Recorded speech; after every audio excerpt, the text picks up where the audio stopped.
AP ప్రజలకు వాతావరణ కేంద్రం అలర్ట్ ప్రకటించింది. ఈ మేరకు ఏపీలోని పలు జిల్లాల్లో పిడుగులతో కూడిన వర్షాలు పడనున్నాయని తెలిపింది. నైరుతి ఆనుకొని ఉన్న పశ్చిమ మధ్య బంగాళాఖాతంలోని అల్పపీడనం కేంద్రం నుంచి ఉత్తర తమిళనాడు, రాయలసీమ, కర్ణాటక మీదుగా మహారాష్ట్ర వరకు ద్రోణి విస్తరించి ఉందని వెల్లడించింది.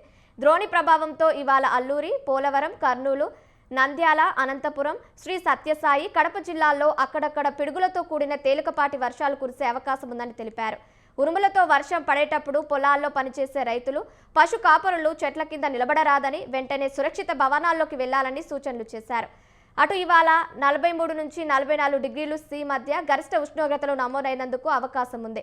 అల్లూరి, పోలవరం, కోనసీమ, ఎన్టీఆర్ జిల్లాల్లోని పలు మండలాల్లో ఎండలు దంచుకొట్టనున్నాయి.